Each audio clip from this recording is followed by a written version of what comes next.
Hi అండి, నేను మీ doctor లింగోల్ Chandu. కిందటిసారి మనం బ్యాక్ పెయిన్కి మెడికల్ మేనేజ్మెంట్ ఆప్షన్స్ గురించి డిస్కస్ చేసాం. ఈరోజు డీటెయిల్డ్గా సర్జికల్ ఆప్షన్స్ ఏంటి, సర్జరీ ఎంతవరకు సేఫ్ అనేది మనం ఈరోజు డిస్కస్ చేద్దాం. సర్జరీస్ వచ్చేటప్పటికి ఓపెన్ సర్జరీ ఉంటుందండి. ఇది ఆల్మోస్ట్ 70 years నుంచి డాక్టర్స్, న్యూరో సర్జన్స్ కానీ స్పైన్ సర్జన్స్ కానీ 70 years నుంచి చేస్తున్నారు. అయితే రీసెంట్గా ఎండోస్కోపిక్ స్పైన్ సర్జరీ వచ్చింది.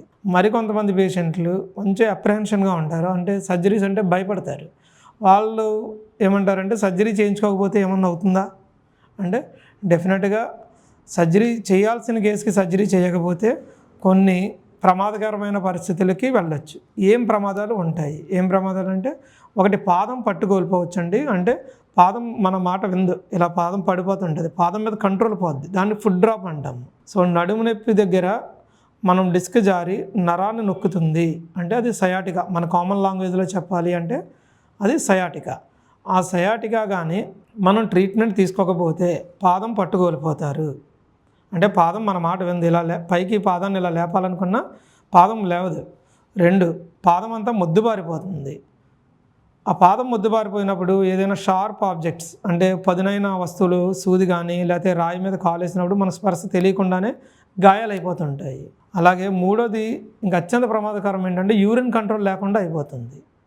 యూరిన్ తెలియకుండా అయిపోవడం, లేదా యూరిన్ వచ్చినా వాళ్ళు వాష్రూమ్కి వెళ్ళినప్పుడు చాలా చాలా ఇబ్బంది పడతా చాలా బలంగా యూరిన్ ముక్కిన తర్వాత మాత్రమే అవుతుంది. సో దీనివలన కిడ్నీస్ కూడా ప్రమాదంలోకి నెట్టబడతాయి. ఇప్పుడు సర్జరీకి వెళ్ళాల్సి వస్తే ఏం ఆప్షన్స్ ఉన్నాయి? Open surgery. ఓపెన్ సర్జరీ అంటే మనం గత 70 సంవత్సరాల నుంచి ఇది చేస్తున్నారు. దీనివలన కొంచెం బ్యాక్ వెన్నుపూస మీద చిన్న గాయం పెట్టి దాన్ని డిస్క్ని తొలగిస్తారు. దీనివలన ఆ కాలు లాగడం అనేది తగ్గుతుంది. అయితే మేజర్ డిసడ్వాంటేజ్ ఏంటి ఈ సర్జరీలో? నడుము నొప్పి పెర్సిస్టెంట్గా కొంచెం ఉండిపోతుందండి. ఎందుకంటే మజిల్ని కొంచెం కట్ చేస్తారు ఈ సర్జరీలో. దానివల్ల నడుము లాగడం, ఎక్కువసేపు నిలబడితే నడుములో శక్తి కోల్పోయినట్టు ఉంటుంది. దానివలన ఓపెన్ సర్జరీస్ ఈ మధ్యన బాగా తగ్గించేశారు. ఇప్పుడు లేటెస్ట్ అడ్వాన్స్మెంట్ ఏంటంటే ఎండోస్కోపిక్ స్పైన్ సర్జరీస్, అంటే చిన్న కీహోల్ సర్జరీ. ఇప్పుడు ఈ పెన్ను కనిపిస్తుంది కదా, ఈ పెన్ను పట్టేంత రంధ్రం, అంటే మనకి చెప్పాలి అంటే 1 centimeter 1.5 centimeters అంత సర్జికల్ ఇన్సిషన్ ఇచ్చి దాంట్లోంచి డిస్క్ని తొలగిస్తారు. దాని ద్వారా ఏంటంటే మనకి వెన్నుపూసని ఆనుకొని ఉన్న మజిల్స్ ఏమీ డ్యామేజ్ అవ్వవు. రేపు భవిష్యత్తులో వాళ్ళు ఒంగుని పనులు అవి చేసుకోవచ్చు, యాజ్ ఇట్ ఈస్గా వాళ్ళు బైక్ డ్రైవ్ చేయవచ్చు. అలాగే వాళ్ళ డైలీ యాక్టివిటీస్ ఏమాత్రం మిగిలిన వాళ్ళతో in comparison to normal people వాళ్ళన్నీ చేసుకోవచ్చు. మిగిలిన వాళ్ళతో కంపేర్ చేస్తే అదే స్టాండర్డ్ ఆఫ్ లైఫ్ వాళ్ళు లీడ్ చేయొచ్చు. సో ఇది ఎండోస్కోపిక్ స్పైన్ సర్జరీ వలన మేజర్ అడ్వాంటేజ్. సో అలాగే ఇది హాస్పిటల్లో ఉండే సమయం కూడా బాగా తక్కువ, ఒక 1 or 2 days మాత్రమే హాస్పిటల్లో ఉంటారు. సో అలాగే కాంప్లికేషన్స్ కానీ, తర్వాత కుట్లు చీమ్ పట్టే ఈ ఏదైతే మనం భయపడతామో ఓపెన్ సర్జరీస్కి, ఆ రిస్క్ కూడా ఇందులో తక్కువగా ఉంటుంది ఎండోస్కోపిక్ స్పైన్ సర్జరీస్లో. అయితే ఇంకా లేటెస్ట్ అడ్వాన్స్మెంట్ ఏంటంటే laser surgery, 2 ozone therapy.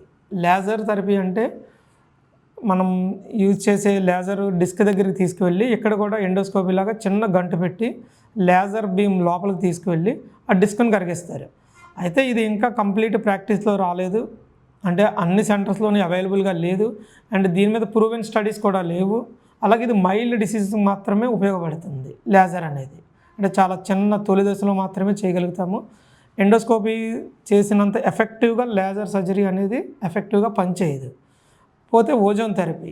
Ozone therapy అంటే మనం తెలుసు, ఓజోన్ అనే గ్యాస్ని లోపలికి పంపించడం ద్వారా ఇది ఏ పేషెంట్ అయితే క్రానిక్గా చాలా దీర్ఘకాలంగా బాధపడుతున్నారో కానీ వాళ్ళకి సర్జరీ చేయడానికేమో అక్కడ అంత పెద్ద సమస్య ఉండదు.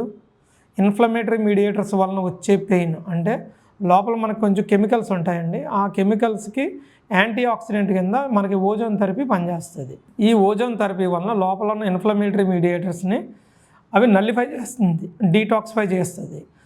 ఒక సూది ద్వారా, చిన్న సూది ద్వారా లోపలికి వెన్నుపూసలోకి పెట్టి ఆ సూది ద్వారా ఈ గ్యాస్ని పంపిస్తారు.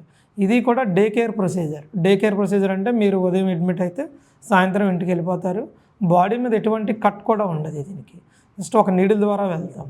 కాకపోతే ఈ ఓజోన్ థెరపీ కానీ లేజర్ థెరపీ కానీ ఈ రెండు కూడా దీర్ఘకాలంగా అంటే ఎక్కువ రోజులు బ్యాక్ పెయిన్ ఉంది, మెడికల్ మేనేజ్మెంట్ అంటే ట్యాబ్లెట్స్ వాడుతున్నా తగ్గట్లేదు, సర్జరీ చేద్దామా అంటే అంత పెద్ద లోపల అంత పెద్ద సీరియస్ ఇష్యూ లేదు, ఇలాంటి పేషెంట్కి మనం ఓజోన్ థెరపీ కానీ లేజర్ థెరపీ కానీ ఆఫర్ చేయొచ్చు. ఇవి మనం ప్రస్తుతానికి రెగ్యులర్గా చేస్తున్న ప్రొసీజర్స్. వీటితో 90% of the back pain treatment ఇవ్వచ్చు.